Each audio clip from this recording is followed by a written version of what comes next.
PHE विभाग के प्रांगण में भूख हड़ताल धरना प्रदर्शन करूंगा।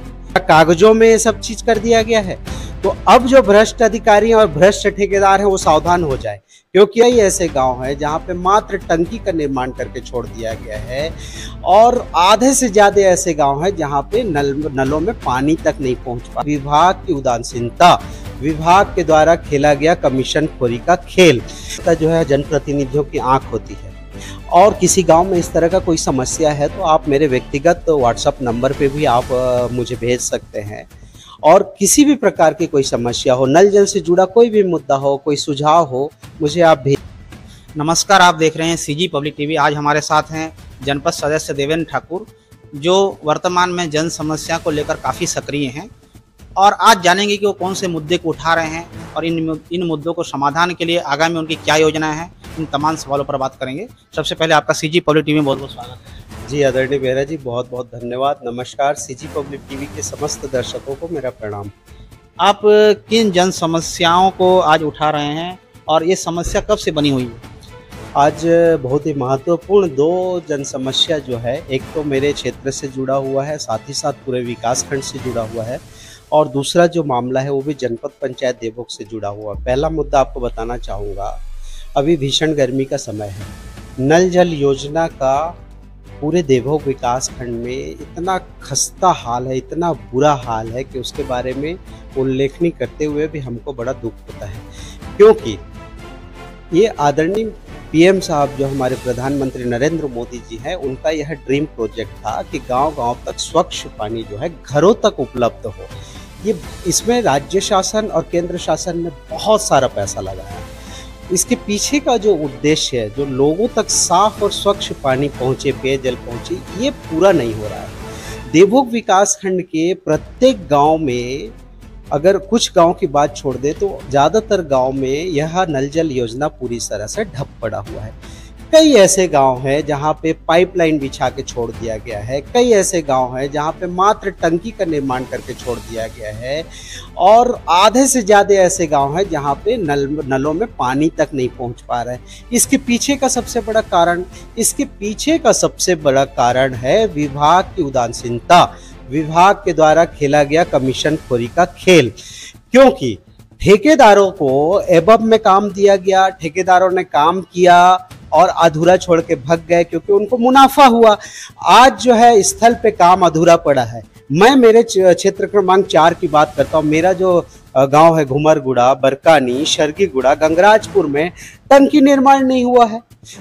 जब वहां पे पाइपलाइन बिछाया जा रहा था तो 1 मीटर पाइपलाइन, 1 मीटर गड्ढे के अंदर पाइपलाइन बिछाने का नियम था। ठेकेदार द्वारा 1-1.5 फीट को खोद के किया जा रहा था। मैंने उस समय रात्रिकालीन विगत 6 महीना पहले उसको वीडियो बना के पीएचई के ई सर को मैंने भेजा। मैंने कहा कि इनके ऊपर कार्रवाई की जाए। अभी तक जिस दिन से आपने इसका वर्क ऑर्डर जारी किया हुआ है, उस दिनांक से लेकर आज 2 साल से अधिक हो गए। क्या वर्क ऑर्डर में उनको 2 साल से अधिक का समय दिया गया था? अगर वो समय अवधि पे कार्य पूर्ण नहीं करता है तो उनके खिलाफ पेनाल्टी की कार्रवाई क्यों नहीं की जाती? मैंने जनपद सीओ साहब के माध्यम से ये मांग किया है कि आगामी जो जनपद के सामान्य सभा की बैठक होगी उसमें पीएचई विभाग के सक्षम अधिकारी पूरे विकास खंड का रिपोर्ट लेखा जोखा लेकर हमारी मीटिंग में हमको जानकारी देंगे कि कितने कार्य स्वीकृत हुए थे, कितने कार्य अभी पूर्ण हो चुके हैं, कितने उपयोगिता मिल चुके हैं, कितने एनओसी ग्राम पंचायत ने जारी किया, किन किन ठेकेदारों को कितना भुगतान किया गया, और जिन ठेकेदारों ने बदमाशी किया है, जिन्होंने काम पूरा नहीं किया, उन पे क्या पेनाल्टी लगाई गई है। अगर ये जानकारी मुझे नहीं मिलती है तो मैं धरना प्रदर्शन पे बैठूंगा। मैं आपके चैनल पे ऐलान कर रहा हूँ, ये जनहित का मुद्दा है और इसमें मैं पीछे हटने वाला नहीं। वही जानना चाहते हैं, जो मुद्दा आप बता रहे हैं तो इस पर आपने कौन कौन से कदम उठाए हैं और उस पर किस तरह कार्रवाई हुई है और आगामी दिनों में आप क्या करना चाहते हैं? देखिए, हम इसका जो है पूरा रिपोर्ट सामान्य सभा की बैठक में हम मांग कर रहे हैं, और चूंकि हमारे मुख्य कार्यपालन अधिकारी उनको मैंने लेटर सौंपा है, ज्ञापन सौंपा है। हमारे और भी सदस्य साथ ही साथ में थे और उनके माध्यम से हमने जानकारी मंगाया कि अगली जो बैठक होगी सामान्य सभा की, उसमें आप पूरी बैठक में पूरी जानकारी लेके आइए।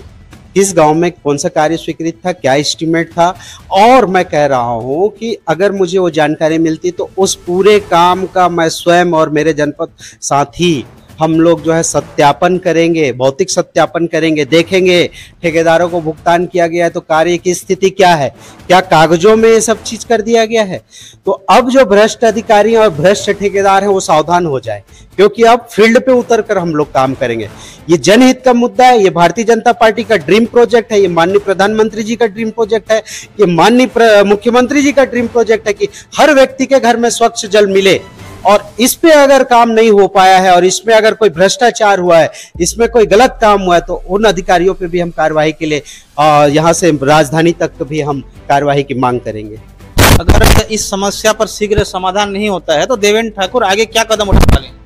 अगर हमें पूरी जानकारी सामान्य सभा के पटल पे नहीं मिलती है तो मैं उसके दूसरे दिन से पीएचई विभाग के प्रांगण में भूख हड़ताल धरना प्रदर्शन करूंगा, क्योंकि यह मुद्दा जो है जनता से जुड़ा हुआ। तो आप क्या वैकल्पिक कदम उठाने वाले हैं या फिर स्थायी समाधान मिलेगा आपके कदम से? वैकल्पिक नहीं होना चाहिए, स्थायी होना चाहिए, क्योंकि टेंडर हुआ है, हजारों करोड़ रुपए का टेंडर हुआ है छत्तीसगढ़ के अंदर, हमारे जिले में भी कई सौ करोड़ का टेंडर हुआ है, भुगतान बराबर किया गया है, एबव में काम दिया गया, उसके बाद भी ये काम क्यों पूरा नहीं हुए? इसके पीछे के कारण क्या है? कौन अधिकारी इसके पीछे कमीशनखोरी का खेल खेले? कौन ठेकेदार जो है जनता के अधिकार पर हनन किए हैं? क्यों जल का पानी, क्यों जो है स्वच्छ जल लोगों को नहीं मिल पा रहा है? इस पे कार्रवाई होगी। हम तो इसकी मांग को लेकर माननीय मंत्री जी तक भी जाएंगे, मुख्यमंत्री जी तक भी जाएंगे, आदरणीय कलेक्टर साहब को भी हम वास्तविक स्थिति बताएंगे। मुझे यह लगता है, मेरा साफ सुथरा आरोप है कि पीएचई के अधिकारियों द्वारा कागज पे जो है इस निर्माण कार्य को बता दिया गया है, लेकिन चूंकि मैं पूरे क्षेत्र घूम रहा हूं, आप भी मीडिया के माध्यम से रोज दिखा रहे हैं कि ये समस्या बनी हुई है, ये कागजों का खेल हुआ है, लेकिन पूरी तरह से कार्य पूर्ण नहीं है, उस पर कार्रवाई होनी चाहिए। आपको लगता है क्या जैसे इस समस्या का अगर समाधान होता है तो ये क्षेत्र की काफी अहम योगदान देगा? जी बिल्कुल, क्योंकि जो जनता होती है उसे रोटी कपड़ा मकान स्वच्छ जल चाहिए, पानी तो सबसे जरूरी है। और चूंकि ये भीषण गर्मी का माहौल है, हमारे क्षेत्र में ऐसे भी पानी की समस्या बनी हुई है, स्वच्छ जल की समस्या, पेयजल की समस्या बनी हुई है, तो इससे इसके निर्माण से तो हमारी जनता को फायदा होगा ही होगा और होना चाहिए। जब सरकार ने योजना इसके लिए बनाई है, पैसे की कमी नहीं है, टेंडर हुआ है बकायदा, फिर भी काम क्यों पूरा नहीं हो पाया? इसमें तो अधिकारियों की लापरवाही है। क्षेत्र की जनता से आप क्या कहना चाहेंगे? जनता की मुद्दा को आप उठा रहे हैं, क्या वाकई में आने वाले दिनों में इस समस्या का समाधान होगा और जनता को स्वच्छ पेयजल उपलब्ध मिलेगा? कि जनता को मैं ये अपील करना चाहता हूँ कि जनता जो है जनप्रतिनिधियों की आंख होती है, और किसी गांव में इस तरह का कोई समस्या है तो आप मेरे व्यक्तिगत व्हाट्सएप नंबर पे भी आप मुझे भेज सकते हैं। और किसी भी प्रकार की कोई समस्या हो, नल जल से जुड़ा कोई भी मुद्दा हो, कोई सुझाव हो, मुझे आप भेजिए। और मैं चाहता हूं कि आपके गांव का काम हो, आपके क्षेत्र का काम हो, हम समस्त जितने भी इस क्षेत्र के जनता सबको स्वच्छ पेयजल मिले। इसलिए आप लोगों से भी अनुरोध है कि आप हमें सहयोग करेंगे। जनता के मूलभूत अधिकारों से जुड़े ये सवाल काफ़ी गंभीर है। क्या प्रशासन इन मुद्दों का समाधान निकालेगा या जनता को यूं ही परेशान होना पड़ेगा? क्या जवाबदेही तय होगी? ये तो आने वाले दिनों में साफ हो पाएगा। और हम हमेशा ही जनहित के मुद्दों को हम आगे लाते हैं। हमारे चैनल सीजी पब्लिक टीवी को आप सब्सक्राइब जरूर करें। मिलते हैं अगले विशेष साक्षात्कार में। नमस्कार।